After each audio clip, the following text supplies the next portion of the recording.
Hello, colleagues. We are here with you today. We're continuing with our workshops. In the first half of our workshop, Francesco Roccioppi and Nick Cavo told us about practical applications of HEAT program. Right now, Thomas Gotchi from the University of Oregon will familiarize us with the practical applications of HEAT program and let you know how you can use it for your work. Thomas, good morning. We do understand that it is early morning there with you. Good morning, everyone. Yes, sun is not up yet, but I'm here. We are happy to see you. It is late afternoon with us, and we do hope that together with you, we'll have the rest of the day here with pleasant work. We'll get new knowledge. Excellent. Yes. Thank you very much, everyone, for hanging in there until the late afternoon, early evening hours to accommodate my geographical location.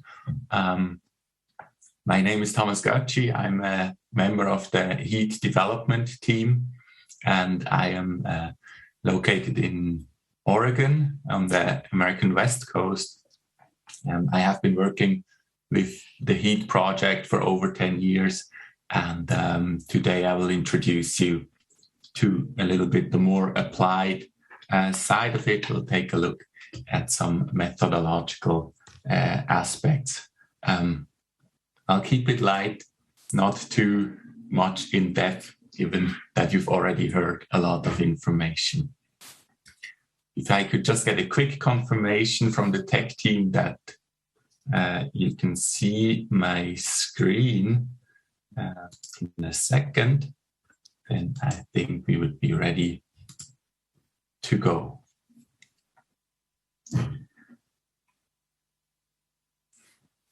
Excellent. Thank you.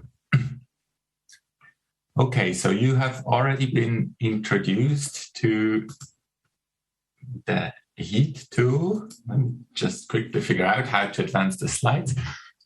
So the outline of my presentation for about the next hour is that I want to introduce you to some basic theoretical background of how the tool works, and then basically demonstrate a simple example or a use case, as we refer to it in tech jargon, and we'll end the day with a practical assignment for you. The idea is that as an exercise, you will try to use the tool later tonight or maybe tomorrow during the day. We will meet again at the same time tomorrow.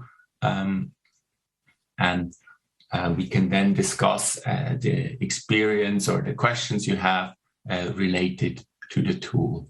And then as time allows, we can look into the more advanced features of the tool, or I can present some more advanced use cases. I hope that especially the second session will be quite interactive. So I'm happy to answer all your questions related directly to the tool, or maybe also to the related aspects of how to conduct this kind of work, these kind of assessments, maybe the data collection, whatever questions you come up with. So please collect those as you work with the tool later today or tomorrow. This presentation is basically part of a syllabus that we're building to train people about HEAT.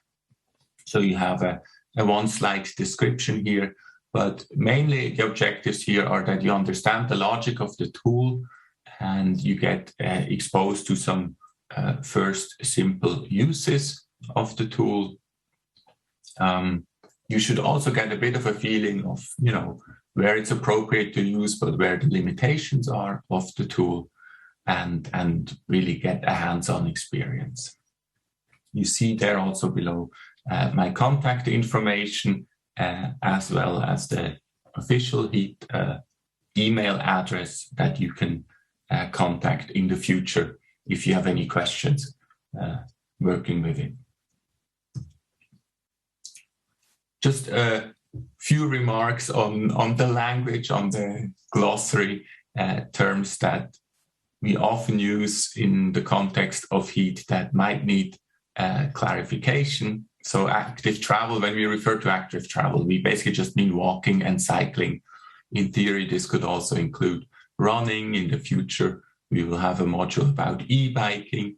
There's a feature to assess bike sharing, but basically everything where you use your body to propel yourself is included. Things like rollerblading and skateboarding, we do not assess, mainly because there's no data for it.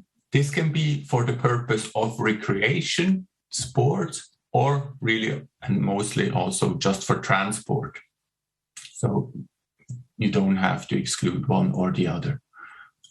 Synonymously, you'll also hear the term active transportation and probably a few others. The phrase use case is basically describing the settings that you use to conduct an assessment or the attributes of your assessment. Where you're looking at, over what period of time, what kind of travel modes you are assessing, which kind of impacts, etc. And then the scenario or reference case or baseline comparison case, these are all terms used to describe the one situation that we compare to the other, as I will explain later. So this is a bit of a repetition introduction. You've heard about this earlier, but it's basically just a quick summary of what the health economic assessment tool for walking and cycling is. It is obviously an online tool that you can access under this link shown here. The idea is that it's a tool that is accessible for a broad audience. You don't have to be an expert in modeling or an expert in health effects. It was originally designed for the European region of the World Health Organization, but we are now developing a new version that will cover the whole world. And I have to say the timing of this event today is fortunate, but maybe just a bit unfortunate because we are about to launch the new version in the coming weeks.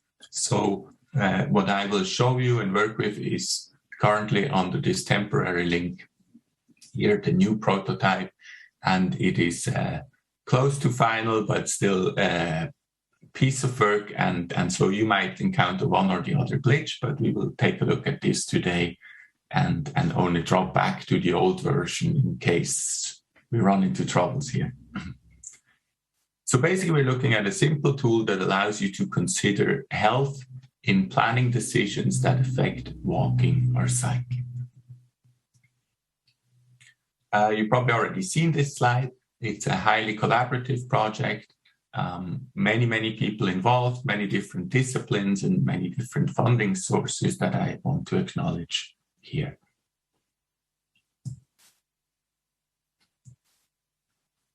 It's also a continuously developed tool. So the first version has been released over 10 years ago. And since then, we've advanced it in major updates or technological shifts. And we are currently really right about here where we're almost ready to launch this new version, what we call HEAT version 5. And this is going to be the global version of HEAT. So what can it be used for? Basically, you can take a look at the status quo or even at past levels of walking and cycling and ask yourself, how much is it actually worth that people are walking or biking in my place? You can compare typically over time, differences over time, before and after, or what would be if in the future that many people would be walking. And with a bit of tweaking, you can also compare one place to the other. You can use it to evaluate new projects or existing projects, so aim at a more focused, locally focused perspective. And if you have investment cost available, you can also use it for benefit cost ratio calculations.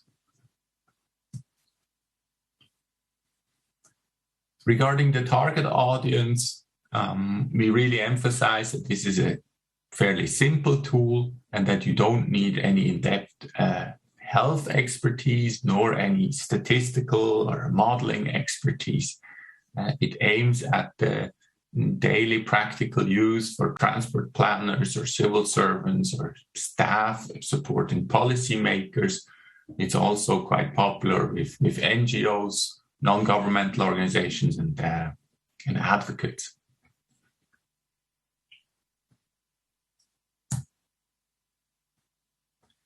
It follows a few core principles. First of all, it tries to absorb the latest scientific evidence. And then probably most of all, it really aims to keep things as simple as possible for its users. So we try to set the tool up so you have to provide only a minimal amount of data yourself. We support your assessment with default values, where reasonable, and try to make it a as clear and intuitive experience to go through the tool. Of course, ultimately, you will be the judge of that, whether we achieve that. We also stick to transparency in how we describe the methods applied. There's a lot of information on the website, and there's also a booklet that describes this in detail. When the tool has to take assumptions, we try to aim on the conservative side, although that is not always a straightforward call, what is conservative. And then the tool is adaptable, so you can choose which aspects you want to look at, how much detail you want to provide. It's basically a modular structure. What kind of data is used? We basically distinguish the data that you have to provide as a user, and that is mainly about the amount of travel, of active travel that is happening in your population, as well as the population size that you are assessing. There's several additional parameters that you can provide to modify or to refine your assessment. Then there are default parameters which are provided by the tool, but often you can choose to modify those if you feel like in your local setting, these should be somewhat different. And then the tool taps into a number of publicly available databases to provide what we refer to as background data, such as, for example, the mortality risk in a population or even the age distribution in a population.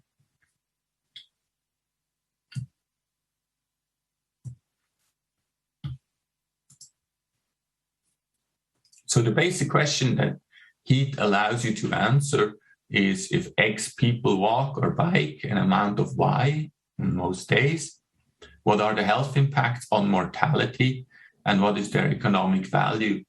And these are assessed as a result of the physical activity resulting from walking or cycling, the exposure to air pollution while you walk or bike, and the risk to traffic crashes.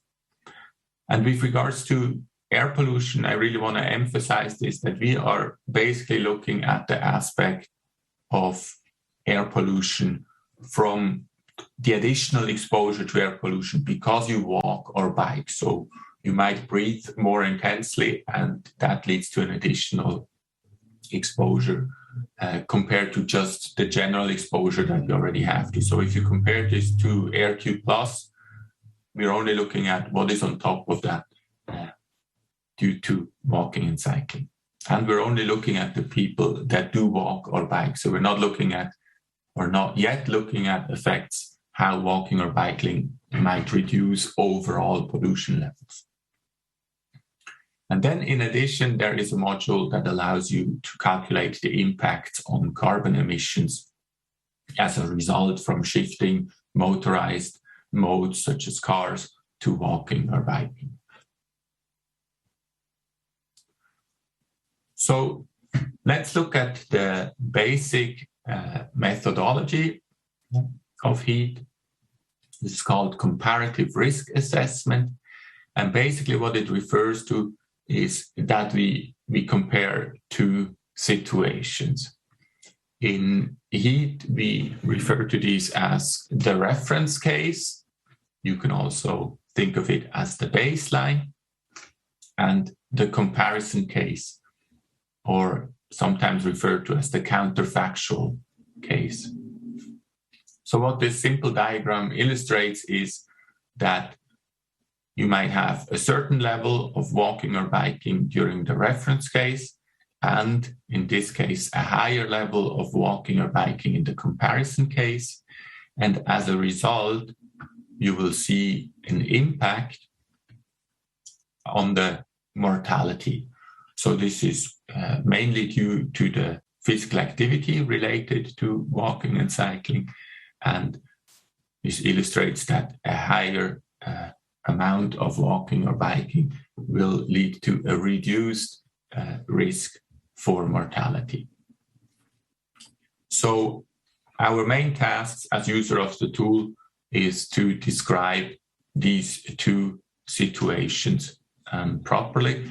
But as I will explain in a minute, you can also simplify it and just describe one case of these.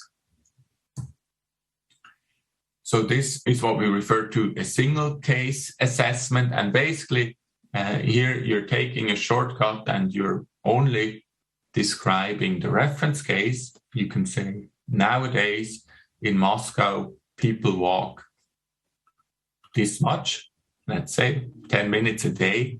And you can compare it to a situation where you say, what if nobody would walk at all? It's not a very realistic comparison, and we hope that will never happen, but it gives you a sense or a baseline value of how much this amount of walking is worth, or first of all, into how much reduction of mortality it translates to.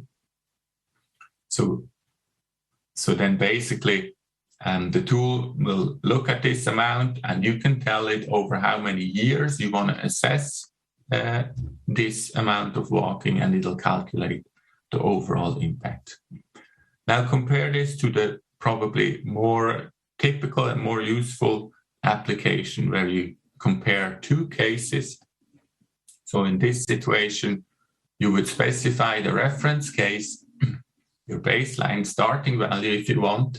So let's say maybe 10 minutes of walking here, and you say in the future, and the columns here represent years. In the future, this amount of walking will increase to, let's say, 15 minutes, from 10 minutes to 15 minutes per person. Then the tool will assess this difference in overall walking and translate it into impact on mortality. And now you're just assessing the difference. So that is the difference that you could attribute to, let's say, a policy that you implemented that led to this increase in walking. You can also refer back to this slide when you go through the tool, and you will see there are some input options for assessment time or uptake time. Build-up time actually is a fixed parameter, but this uses the same terminology as already in the tool. So just a brief background on the health effects, or how these lead to health impacts. So basically the evidence that is built into the tool. Very brief overview here. You might have heard more about this earlier today. But basically, physical activity is healthy for you, as you know, and how this translates into the tool is that from the epidemiologic literature, so from large cohort studies that follow thousands of people over time, we get a relative risk estimate. So that is basically a measure that says regular physical activity reduces your risk to die at any point in time by 10%. And that is, if you compare yourself to someone else, same characteristics, same age, same health habits, except you are physically active, that person is not, then you would expect that your risk of dying is 10% less. Now, you shouldn't apply that to yourself as an individual, because this is really public health or epidemiology. Everything is assessed on a population level, and these numbers hold up on a population level, but for individuals, there are big variations. But as an example illustration, I translated that. So you're going to ask, okay, 10% risk reduction, but how physically active do I have to be? And that's the other number that we pull from these studies. So they tell us 170 minutes of walking per week or 100 minutes of cycling per week will lead to this reduction of 10%. And I see I should have put the source for this right in here, but you will find it in the tool. This is a review, a meta-analysis of multiple studies that looked at walking and cycling by Dr. Kelly. So when we have this estimate of a reduction of 10%, the tool basically applies it to the baseline mortality risk. So the baseline mortality risk or mortality rate, for example, for Russia here is about 900 deaths per 100,000 people. So every year out of 100,000 people, a little less than 1,000 will die. And this is due to all sorts of causes, natural causes, as just the baseline in the population. And the active population here will have a 10% lower risk for this. So this is the key bones of the tool, if you want.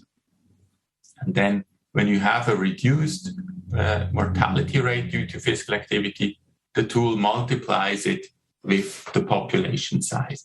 So, of course, if you look at a population of 1,000 people, you will see fewer impacts than if you look at a population of 1 million people. So that's just pure scaling that's happening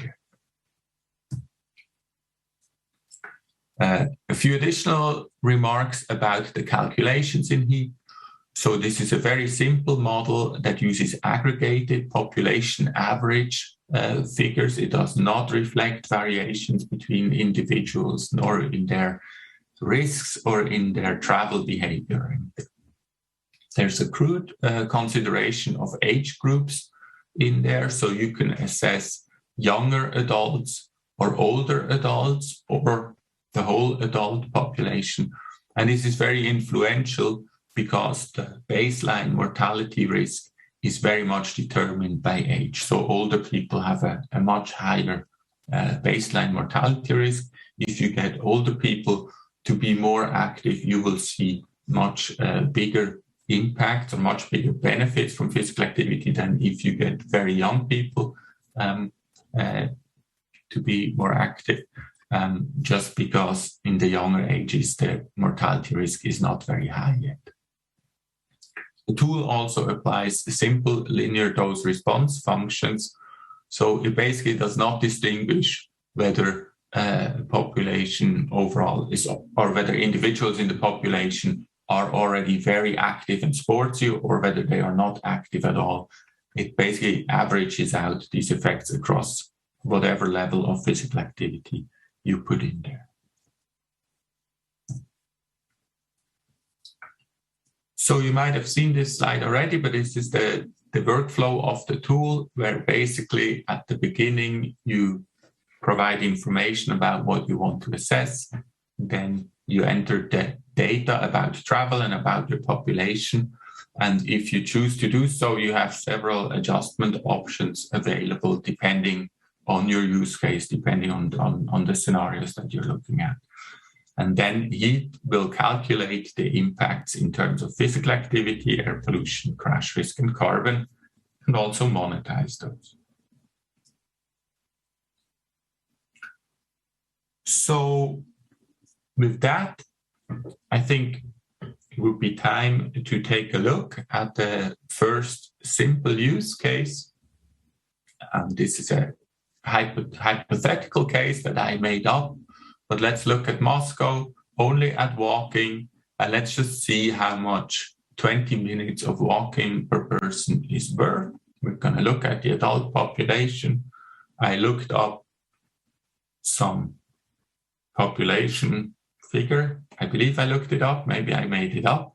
And what you see here is basically I'm going to reduce this number to just the adult population. So if 12 million is the overall population of everyone living in Moscow, the HEAT tool only looks at the adult population because that is what the evidence is available for, and also because it becomes very difficult to assess the higher age ranges. They're very influential on your results because they have such a high mortality risk that it'll produce a lot of benefits, but it's probably rather difficult to get it right in terms of how much these people walk or bike, if they still bike at all. So this is why the tool reduces this number to just the population within this age range.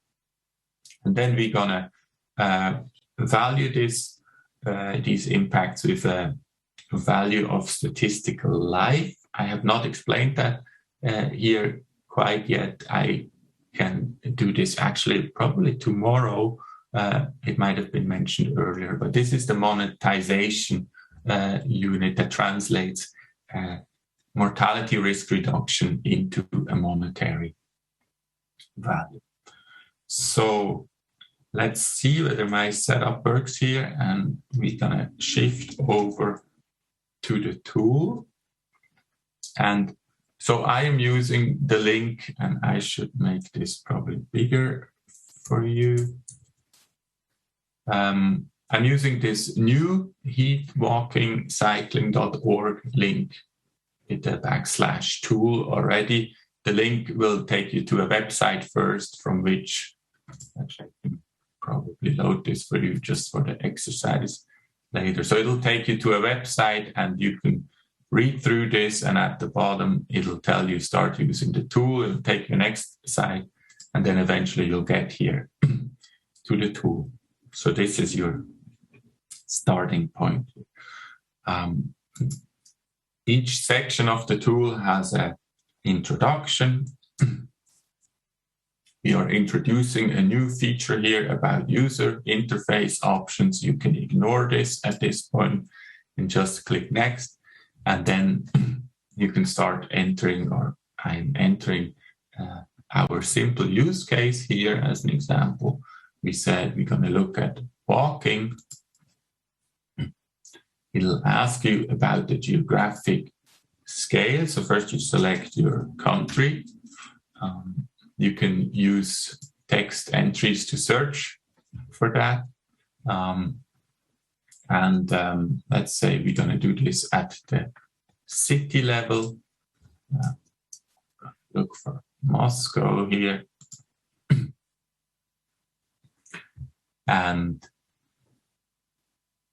there are several additional options which you would be able to hide if you use the simple user interface, which maybe I should have done for this, but let's just go with the defaults here, meaning the pre-selected options in the tool. And so I said, for starters, let's just look at a single case assessment where we just provide information for 1 year, or the status quo if you want. And we're going to have the tool calculate this over 10 years doesn't really make a difference. It'll also give you the number for 1 year. So that'll just multiply it. To keep it simple, let's just look at the physical activity impacts. And then it will ask you for the data. There's an introduction page that explains what data you're expected to enter. You can adjust the windows so it shows up nicely on your screen, depending on your screen size or the font size that you have selected. So you have several options of what kind of data you're entering, but I am just sticking to a hypothetical scenario because I have completely made this up. There are various units, how you can provide the data. I will use minutes. This is a typical unit that you would get out of a travel survey, maybe. And so here it tells you this number that you're going to enter here has to be per person per day. So I believe on the slide I said 20 minutes per day. So this is an average figure. This also includes people who might not be walking at all or barely, and there might be many people who walk much more. We are looking at the general population. In other situations, you could choose that you want to just look at the people who walk. But let's say you're looking at everyone in Moscow of the age 20 to 74.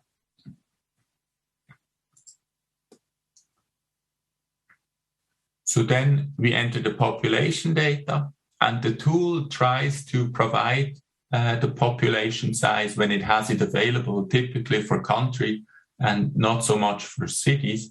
So in this situation, you would have to enter this yourself. So I estimated that this might be 12 million.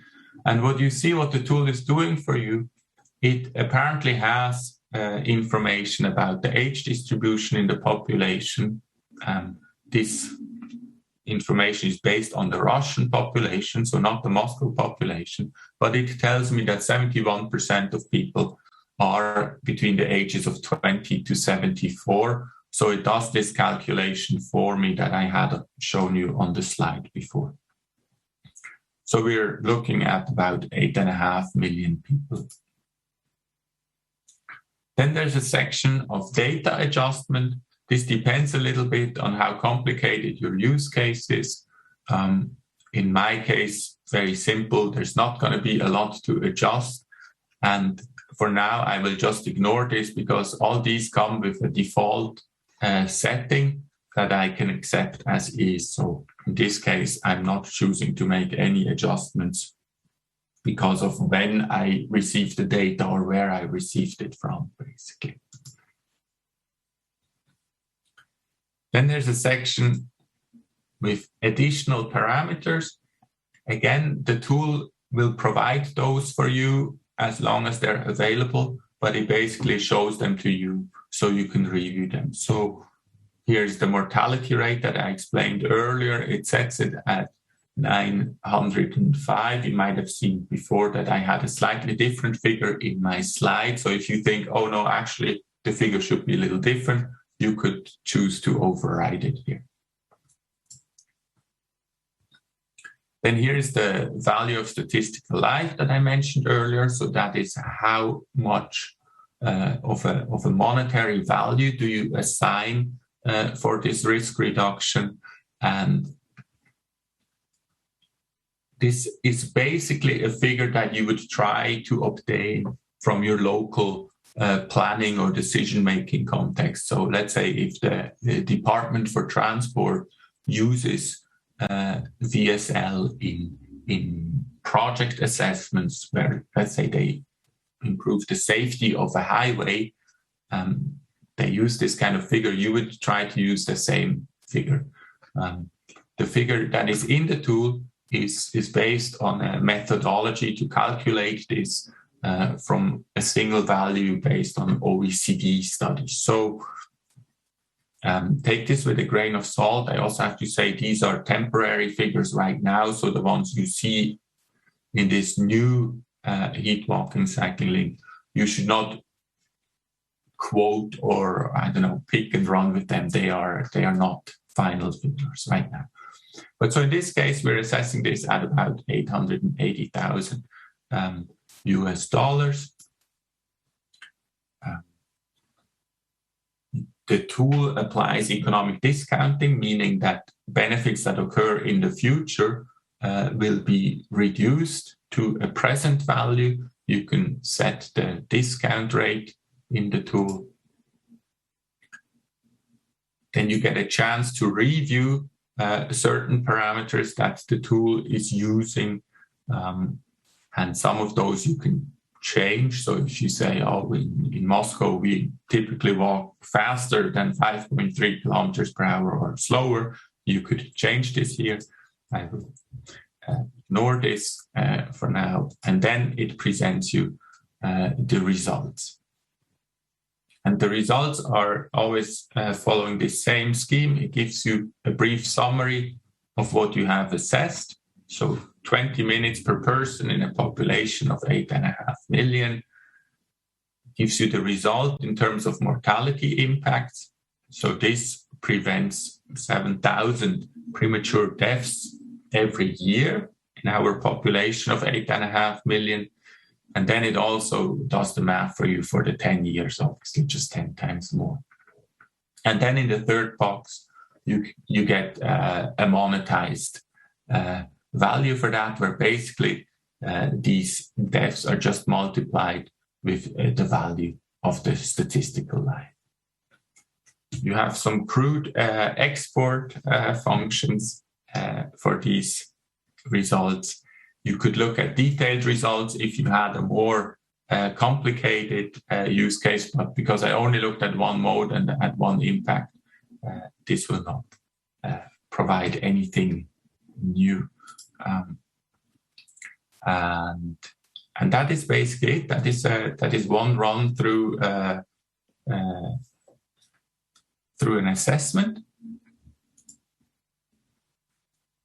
and this is basically leading us now already to.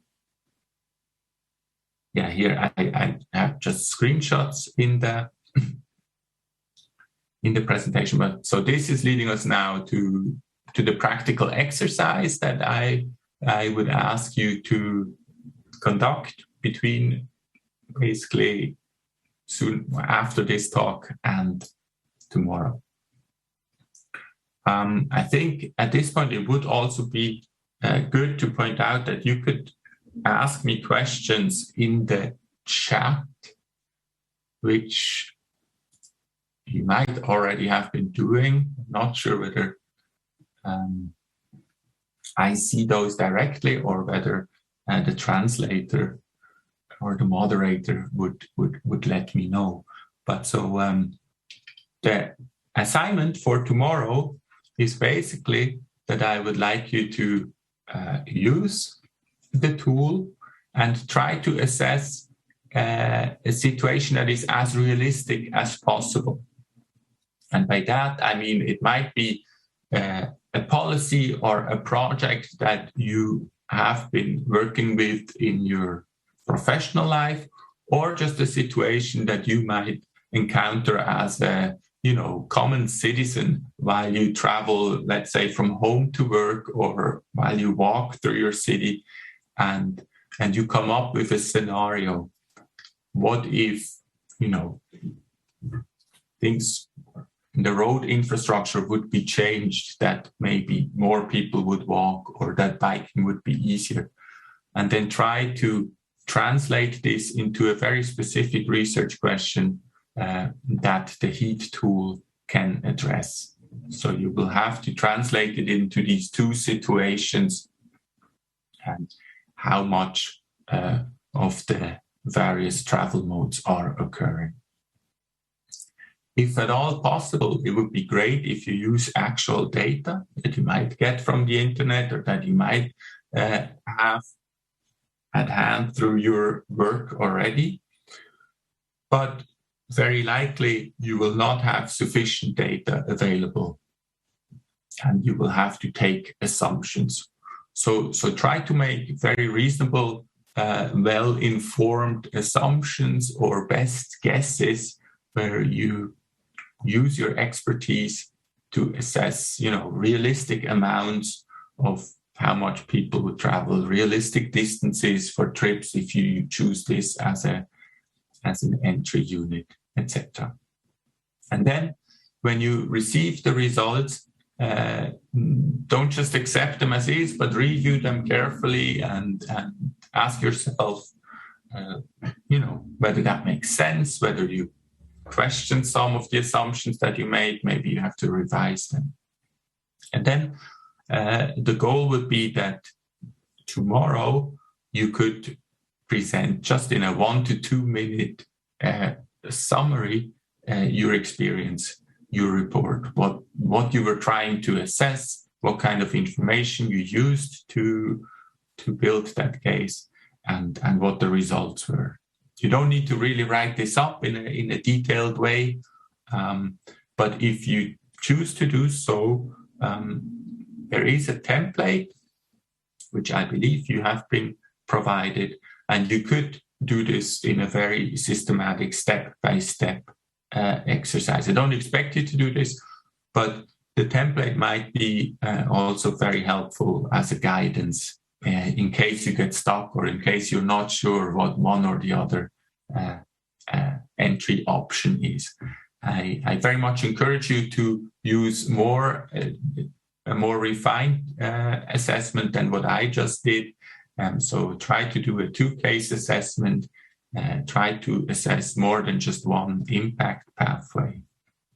In fact, I think I do have a couple of slides where I summarize this. So when you specify your assessment, right, you can choose between the modes.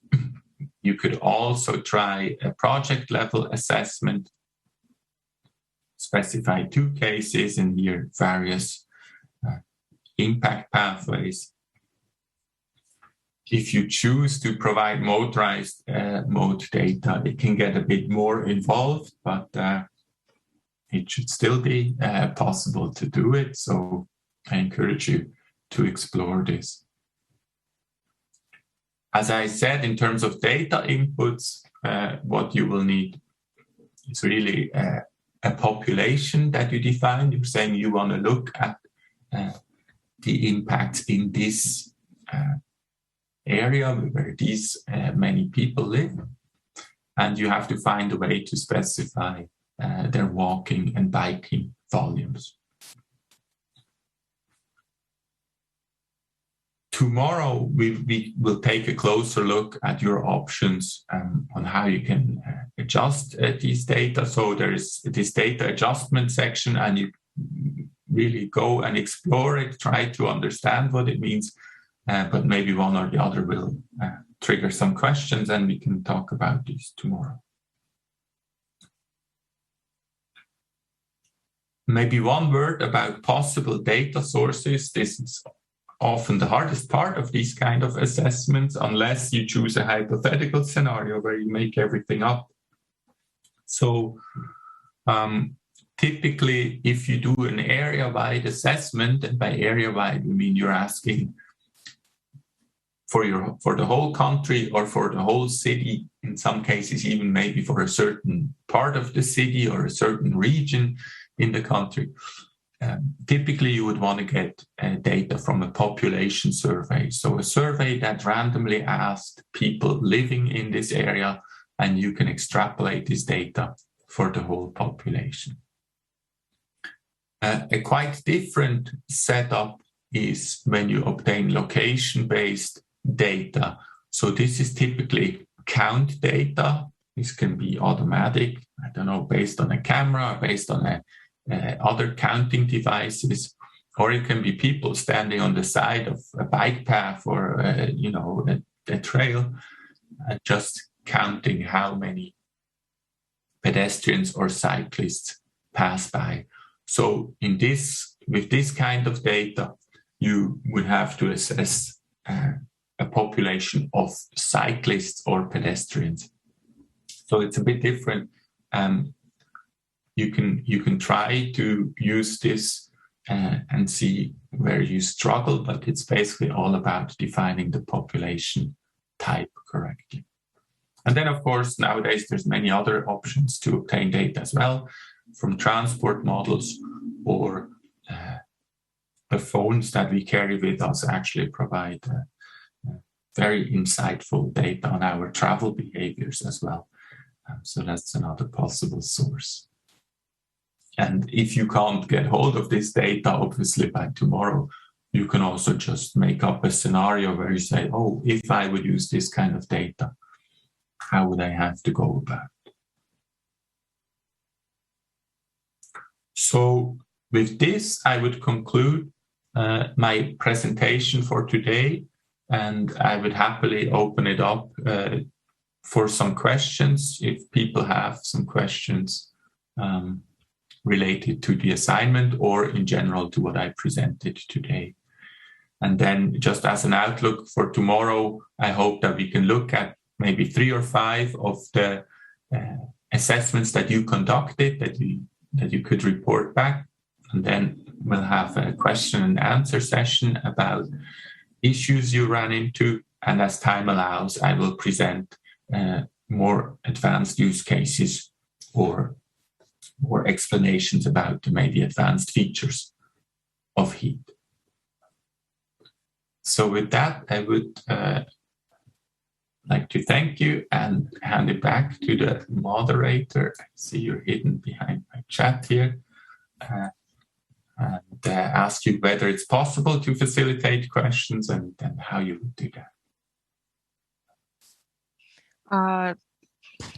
Thomas, thank you very much for such a representation of a practical usage for HEAT program. You have mentioned that this program employs default settings. Would you please explain to us about the default settings? So basically, there are many assumptions or parameters that the tool uses that we feel like it's possible to make a general assumption about this. So let's say, for example, in some units, you need the number of trips that an average person takes per day as a in the calculation. The number of how many trips we take every day is fairly generalizable across countries or across the world. I'm not saying it's the same, but in some countries it might be 2 trips on average. In other countries it might be 4, maybe 3. So when it's values where we feel like these are not extremely different between places, then we try to provide those in the tool. And it's typically either as an input field where the number is already in there.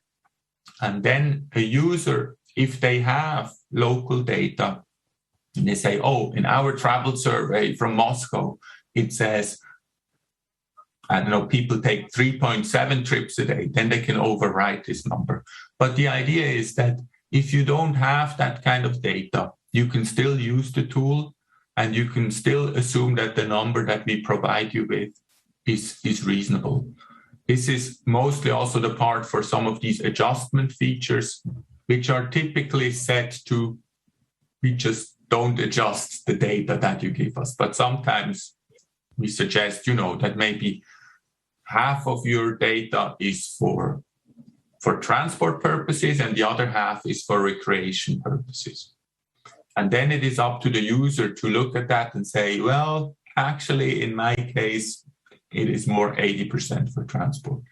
And so probably the question comes up, where do these default values come from, or how do we decide on those? And the HEAT development process is involving a lot of experts that we bring together in consensus meetings. And many of these default values have been agreed upon by experts in these kind of settings. And then sometimes it's more of a smaller kind of development team decision where we say, okay, we think the reasonable way to set this up is here. This is the default value. But there's always kind of a responsibility with the user to review this. And you're very encouraged to change default values when you see a reason that you have a better number.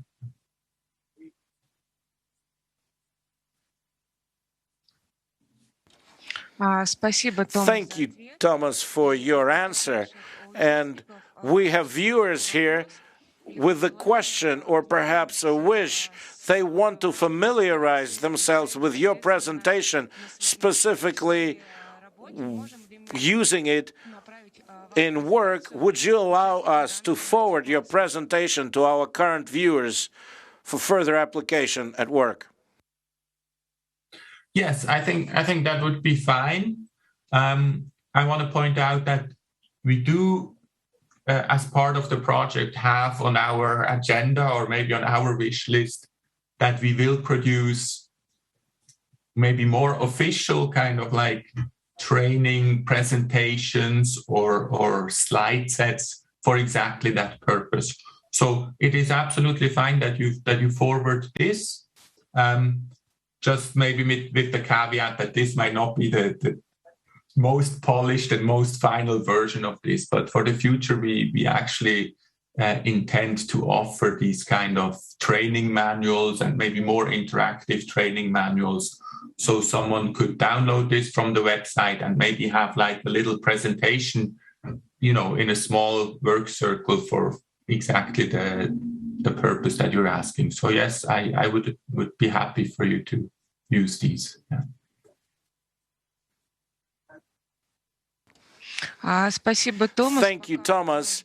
In the meantime, we do not have any more questions, but I think tomorrow they will resurface when our participants would work themselves with this program, and they will see about the results they get and possibly the issues they may have when they are entering, inputting, or trying to locate the data. Excellent. So in that case, the only thing I would want to make sure, because I see I didn't put that link on the slide of the assignment yet, but really make sure that participants know, I'm trying to highlight this, but that didn't work, but that they should use this link here to access the tool for the exercise. Should have put this in the assignment. And as I pointed out earlier, so this takes you to the website with some explanations. It's currently only in English. You know what? I think it would make more sense if I would just say, okay, now that did not work at all. I meant to copy the link here. I can just write it down. And Thomas, perhaps you may try to just type in the link in the chat if you have access to that chat. That is a very excellent idea too. And I will do that as well. Everyone.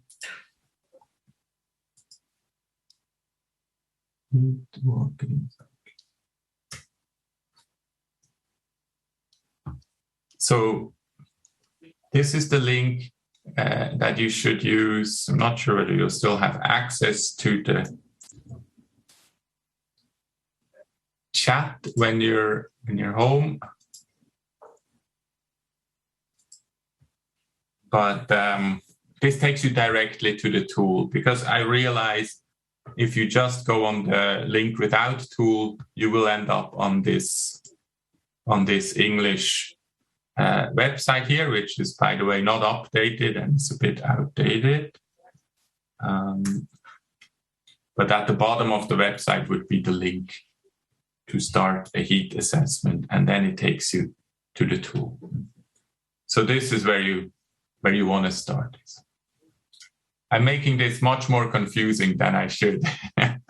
I'm sure it'll be fine to find this. Thank you, Thomas. We'll let every participant to get this link by way of the email to make sure they have an access to this product and they could try it out. So tomorrow we'll be able to discuss the outcome and the results they shall get. Excellent. Great. Thank you.